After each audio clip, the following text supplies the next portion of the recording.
ناظرین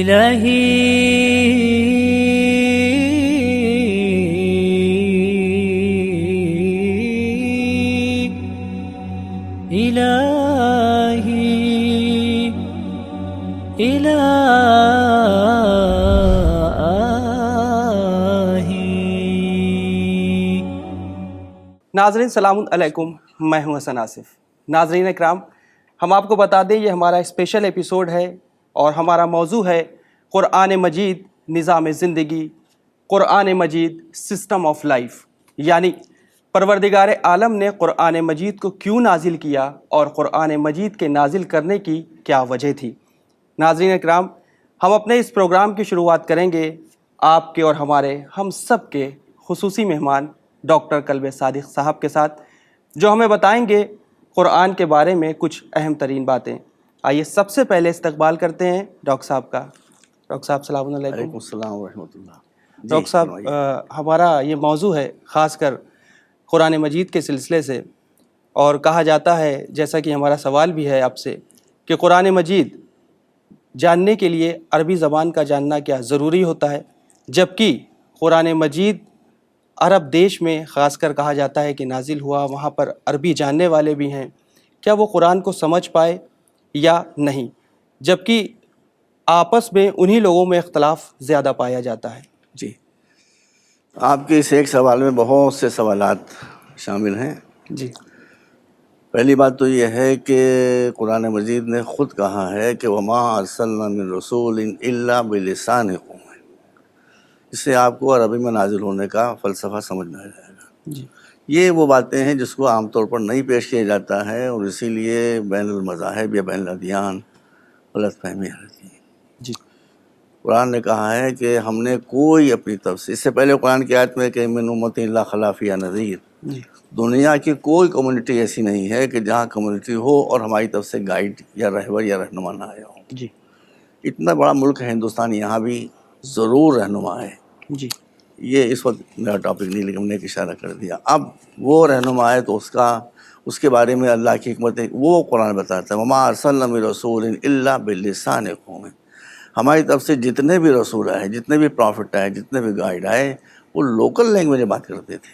جی، اگر کہیں کی زبان عبرانی ہے تو عبرانی بولتے تھے، کہیں کی زبان لیٹن ہے تو وہ اس میں بات کرتے تھے۔ تو ہندوستان میں تو زیادہ سنسکرت تھی، تو وہ ظاہر ہے کہ سنسکرت میں بات کرتے ہوں گے۔ تو چونکہ قرآن کے مخاطب اول عرب تھے، اگر عربی زبان کے علاوہ کوئی اور زبان قرآن اختیار کرتا ان کی سمجھ میں کچھ آتا ہی نہیں۔ جی، دوسری بات یہ ہے، میں نے عربی زبان میں ڈاکٹریٹ کی ہے۔ Arabi is one of the richest language of the world.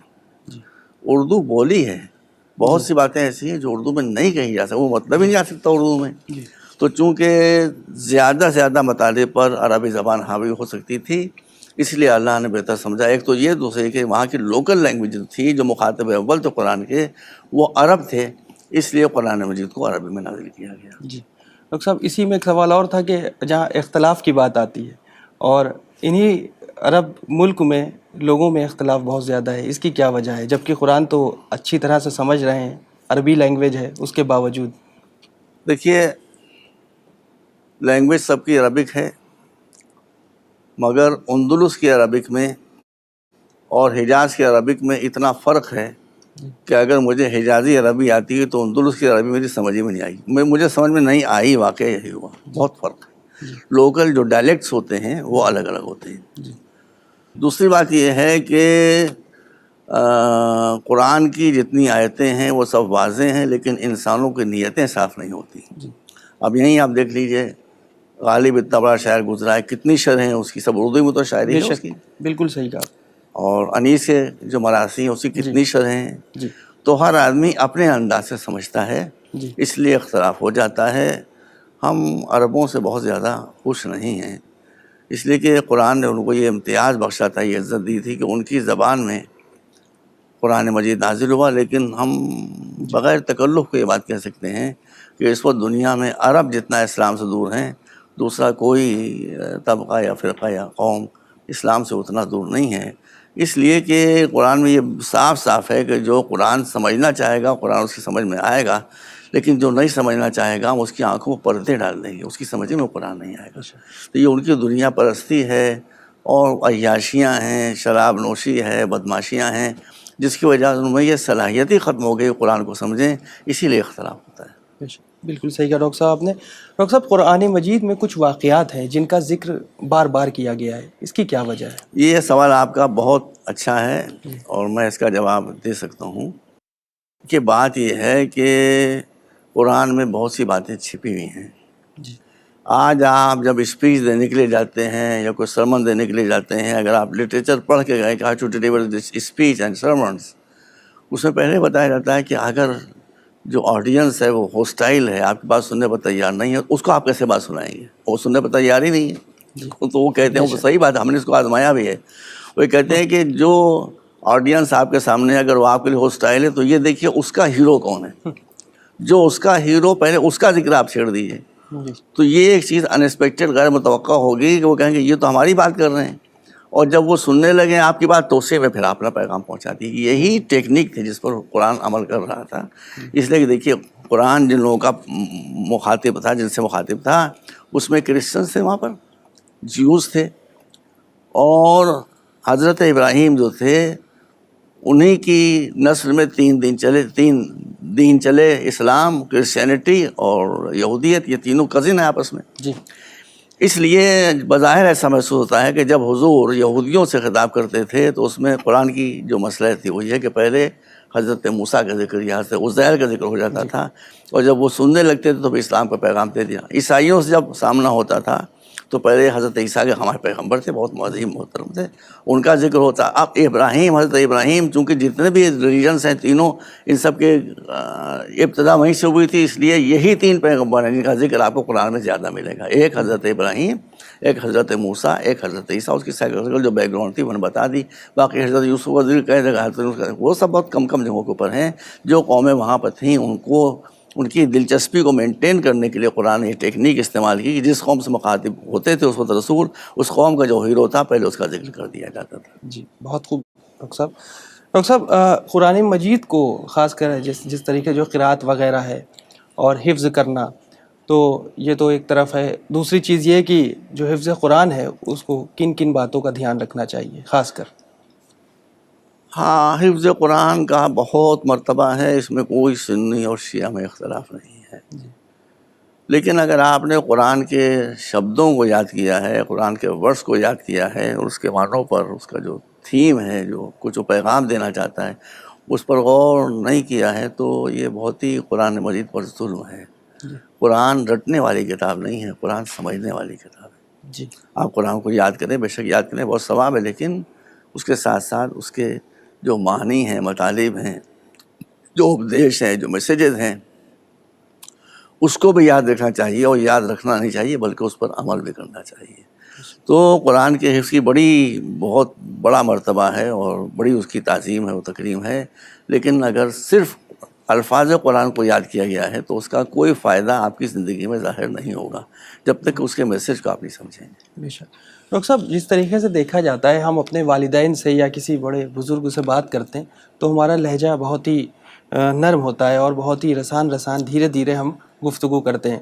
تو قرآن مجید یہ اللہ کا کلام ہے، تو اللہ کے کلام کو ہمیں کس لب و لہب میں پڑھنا چاہیے؟ اللہ کے، آپ نے جواب تو خود ہی دے دیا، اللہ سے بڑی دنیا میں کوئی ذات نہیں ہے۔ ہمارے یہاں بہت مشکلیں ہو گئی ہیں، ہم اس کو چھیڑنا نہیں چاہتے ہیں، بہرحال اس کو بچاتے ہوئے بس کرنا چاہتے ہیں۔ اسلامی نقطۂ نظر سے حضرت محمد مصطفیٰ سے بڑی کوئی ذات نہیں ہے، جی کوئی ذات ان سے بڑی نہیں ہے۔ حضرت علی فرماتے تھے کہ نا عبد من عبید محمد، یہ نہج البلاغہ موجود ہے جو آتھینٹک کتاب ہے علی کی، کہ میں محمد کے غلاموں میں سے غلام ہوں۔ جی مگر اللہ کی عظمت یہ ہے کہ یہ حضور جب اپنا کلمہ پڑھواتے ہیں تو اشہد ان لا الہ الا اللہ کے بعد اشہد ان محمدًا عبدہ، عبدیت، اللہ کی غلامی، یہ ان کی اطاعت مطلقہ کو ڈپکٹ کرتی ہے۔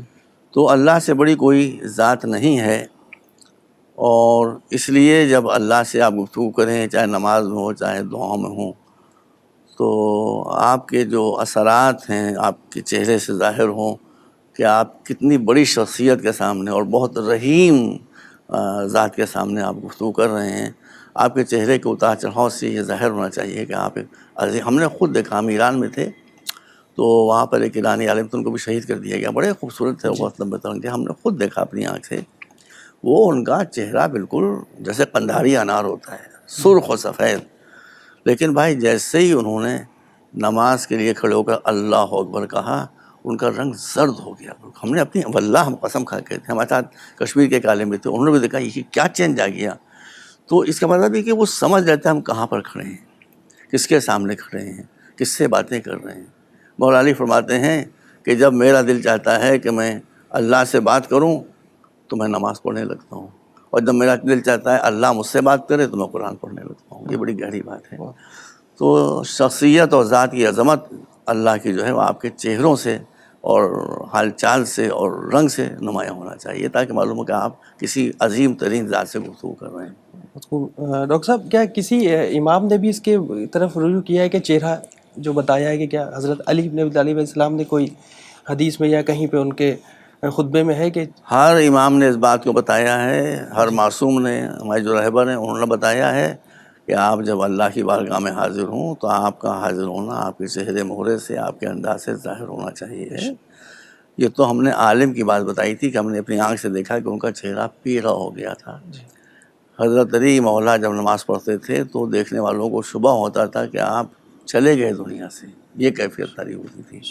تو اب ظاہر ہے جس ذات کی جتنی عظمت آپ کے دل پر بیٹھی ہوگی اسی کا ریئیکشن رد عمل آپ کے ساتھ ہوگا. ڈاکٹر صاحب سوال کہ یہ اٹھتا ہے کہ قرآن مجید کی جو خاص کر تلاوت کی جاتی ہے، آپ تلاوت کرتے ہیں، عربی میں قرآن ہے، ٹرانسلیشن معلوم نہیں ہے یا اس پر غور کیا نہیں ہے، تو اس کے بغیر کرتے ہیں تو کیا ثواب ملتا ہے کہ نہیں؟ دیکھیے some thing is better than nothing. اصل بات تو یہ ہے کہ آپ قرآن کو عربی ہی میں پڑھیں اور اتنی زبان آپ کو آتی ہو کہ آپ کو معلوم ہو کہ آپ قرآن میں کیا پڑھ رہے ہیں، کیا سندیش ہے قرآن، کیا میسج ہے. تو اس سے بہتر تو کوئی بات ہی نہیں ہے. لیکن یہ کہ ہم آپ کو ایک واقعہ بتاتے ہیں، ہم کو یاد آ گیا. دیکھیے every thing is possible, nothing is impossible. ہمارے سنی بھائی آپ جانتے ہیں شیعہ سنی کا مسئلہ تو ہے ہی نہیں. 10-12 سال ہو گئے جب ایران ہم گئے تھے. دیکھیے تو 57 ملکوں کے نمائندے آئے ہوئے تھے مسلم ممالک سے اور مسلم اسکالرز وہاں کے اوپر. پھر وہ لوگ ہم کو تہران سے لے گئے اصفہان. اصفہان میں ایک بہت بڑا مدرسہ ہے جہاں صرف قرآن پڑھنا سکھایا جاتا ہے، دوسرا کچھ سکھایا ہی نہیں جاتا ہے. اب سب جتنے ہم 57 ملکوں کے، اس میں عرب ممالک کے بھی لوگ تھے، بیٹھے ہوئے تھے. 13 14 15 16 برس کے بچے آئے. اب وہ حافظ تھے سب کے سب، ان کا امتحان ہوا، یہاں سے پڑھو یہاں سے، سب نے فٹ پڑھنا شروع کر دیا. اس کے بعد وہاں کے جو ذمہ دار تھے آپ دیکھیے، انہوں نے بتایا کہ ان میں سے ہر بچہ اور پورے قرآن کا 7 انٹرنیشنل لینگویجز میں ترجمہ کر سکتا ہے انسٹنٹ. اور پھر لوگوں نے اس کو آزمایا. تو ان کا فرینچ میں کیا ہوگا، وہ فرینچ پر، ان کا لیٹن میں کیا ہوگا، یہ انگلش میں کیا ہوگا، یہ سواحلی میں کیا ہوگا یہ. تو اگر 13 برس کے بچے، 14 15 16 برس کے بچے قرآن کو 7 زبانوں میں سمجھ سکتے ہیں تو ڈوب مرنے کی جگہ نہیں کہ ہم ایک زبان میں بھی نہ سمجھیں. تو کوشش کرنے سے ہر بات حاصل ہوتی ہے، دلچسپی پیدا کرنے سے ہر بات حاصل ہوتی ہے. آپ قرآن کو طاق پر رکھ دیں تو اس کا قرآن کے پاس کیا ذمہ داری ہے. ڈاکٹر صاحب کل ملا کے یہ ہے کہ جو آج ایجوکیشن ہے، دنیاوی ایجوکیشن کے ساتھ ساتھ دینی اور جو قرآن مجید ہے اس کو پڑھنا ضروری ہے، اور وہ بھی علم حاصل کرنا ضروری ہے، خاص کر بچوں کے لیے. اور ڈاکٹر صاحب جس طریقے سے دیکھا جائے، جو ہم کہیں گے بڑے افسوس کی بات ہے کہ آج کے دور میں قرآن مجید کا خاص کر جو استعمال کیا جاتا ہے وہ اصال ثواب کے لیے ٹھیک ہے، دوسرا آ جاتا ہے بیٹی کے جہیز کو دینے کے لیے یا پھر گنڈے یا تعویذ وغیرہ کے لیے. جبکہ ہم یہ جاننا چاہیں گے، خاص کر یہ ناظرین کا کوشچن ہے کہ اللہ نے قرآن مجید کو کیوں نازل کیا، کیا حقیقت تھی؟ دیکھیے جہاں تک قرآن سے گنڈے اور تعویذ لکھنے کا سوال ہے اور اس کی مزدوری لینا، اس کو تو خود قرآن نے بیان کیا کہ یشترون بآیات اللہ ثمنا قلیلا.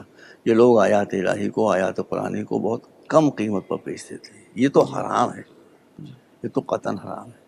لیکن جہیز میں دینا ایسی لڑکی کو جس کو قرآن پڑھنا ہی نہ ہوتا، اس کا ہاتھ سے یوزلیس ہے.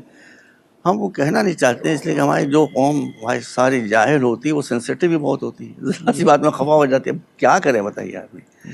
اصل میں اسلام کی سب سے بڑی پرابلم یہ ہے کہ اسلام کی اسپرٹ لوگوں سے ختم ہو گئی، رسمیں صرف رہ گئی، ریچولس رہ گئے ہیں. یہی ہماری مین پرابلم. ہر چیز جو ہے اپدیش اور جتنے تعلیم ہیں وہ سب ریچولس میں آ کر سمٹ کر ختم ہو گئے. ریچولس کے آگے آدمی سوچتے ہیں تو ہم کیا کر سکتے ہیں. یہ تو بہت بڑی پرابلم ہے. ہر چیز، ایون نماز ہے وہ بھی ریچول ہو گئی، ایون روزہ جو وہ بھی ریچول ہو گیا. آپ دیکھیے روزے میں افطار میں کیسی کیسی پارٹیاں ہوتی ہیں، جی ہزاروں ہزار روپیہ جو. تو اسلام جو ہے وہ سادگی کا مذہب ہے اور روحانیت کا مذہب ہے. اگر نماز پڑھ کے آپ کی روحانیت میں اضافہ نہیں ہوا، یہ نماز بیکار ہے. اگر روزہ رکھنے کے بعد آپ کی آتمادت جو ہے وہ نہیں بڑھی آگے، تو یہ سب بیکار ہے. مگر ہم لوگ کیسے بتائیں، وہ ان کی سمجھ میں نہیں آتا، اور خفا ہو جانے کا الگ اندیشہ رہتا ہے. بالکل بالکل صحیح آپ نے کہا ڈاکٹر صاحب. جس طریقے سے دیکھا جائے موڈیس آپرینڈی ہے ورڈ ہے انگریزی کا، جس میں کہ انسان کا جو طریقہ ہے وہی چینج ہو چکا ہے، رہن سہن ہی بدل چکا ہے. مگر ڈاکٹر صاحب رہن سہن چینج کریں، اپنی لائف سے متعلق کریں، چیزوں سے متعلق کریں، لیکن جو شرائط ہیں، جو شریعت ہے، جو احکام ہے، دین ہے، اس میں چھیڑ چھاڑ نہ کریں. اس کے لیے ہم چاہیں گے، خاص کر رمضان کا یہ مہینہ ہے، ایک پیغام دے دیں ہمارے ناظرین کو جو چینل پر موجود ہیں. ہم اپنے تمام ناظرین کو اور سامعین کو، چاہے وہ کسی ایج گروپ کے ہوں، ہم یہ بتانا چاہتے ہیں، بھائی آپ ناراض نہ ہو جائیے گا. دین نے مذہب کی شکل اختیار کر لی ہے. مذہب کا لفظ قرآن میں کہیں نہیں آیا ہے. سمجھ رہے بیٹا، مذہب ہمیں قرآن یاد ہے، مذہب کا لفظ قرآن میں کہیں آیا ہی نہیں ہے. قرآن نے مذہب کے بجائے دین کا لفظ استعمال کیا ہے. دین کا تعلق ہے سنسکار سے، دین کا تعلق ہے اخلاق سے، دین کا کردار ہے کردار سے. سمجھ رہے بیٹا، رسم اور دین میں فرق یہ ہے کہ آپ کوئی کام دینی انجام دیں اور آپ کا کریکٹر چینج نہ سمجھ لیجیے رسم ہے، اور اگر فوراً آپ کے کریکٹر پر تھوڑا بہت اثر پڑ جائے تو سمجھ لیجیے دین ہے. یہ ہماری سب سے بڑی مصیبت ہو گئی ہے. ہم نماز پڑھتے ہیں مگر نماز کا اثر ہمارے کو، اس کا مطلب نماز رسم ہو گئی. روزہ رکھتے ہیں، روزے کا اثر ہمارے کرتے. بھائی قرآن نے خود کہا لعلکم تتقون، کتب علیکم الصیام کما کتب علی الذین من قبلکم. تو اللہ کو فاقے کروانے میں کوئی دلچسپی نہیں ہے. یہ فاقہ اس لیے ہے کہ آپ کی روحانیت میں اضافہ ہو جائے، آپ کی دینداری میں اضافہ ہو جائے، آپ کے کردار میں اضافہ ہو جائے. اور کیا آپ نے یہ عنصر جو ہے وہ اسلام سے ختم ہو گیا. اسی لیے ساری مصیبتیں دین کے نام کے اوپر عوام پر لادی جا رہی ہیں، اور ہم بیٹھے دیکھ رہے ہیں کیا کریں. لوگوں سے ڈرتے بھی، ہم کو رسول اللہ تھوڑی لوگوں سے ڈر رہے. بالکل ڈاکٹر صاحب، آپ نے بہت ہی اہم ترین باتیں ہمارے خاص کر ناظرین کو بتائیں، اور پروگرام بھی ہمارا خاص کر قرآن سے متعلق ہے. یہ ہماری سیریز اسی طریقے سے جاری رہے گی، اور ہم چاہیں گے کہ اگلے ایپیسوڈ میں بھی آپ اسی طریقے سے ہمارے ساتھ موجود رہیں، اور وہ اہم ترین باتیں جو قرآن مجید کے سلسلے سے ہیں وہ ہمارے ناظرین تک پہنچتی رہیں. فی میں الحال حاضر ہوں، جو مجھے معلوم ہے میں ضرور عرض کروں گا. ڈرتے ڈرتے عرض کروں گا، بس یہ. خیر ناظرین، انشاءاللہ ہم پھر حاضر ہوں گے، ہم اور ڈاکٹر قلب صادق صاحب، اور اگلے ایپیسوڈ میں ہم پھر بات کریں گے قرآن مجید کے ہی سلسلے سے. فی الحال آپ ہمیں اور ڈاکٹر صاحب کو دعاؤں میں یاد رکھیں. ہمیں نہیں زیادہ، ڈاکٹر صاحب کے لیے دعا کریں. یہ ہمارے لیے اسی طریقے سے مشعل راہ رہیں اور ہمارے سر پر آپ کی سرپرستی بنی رہے. فی الحال ابھی ہمیں اجازت دیں اور دعاؤں میں یاد رکھیں. خدا حافظ. الہی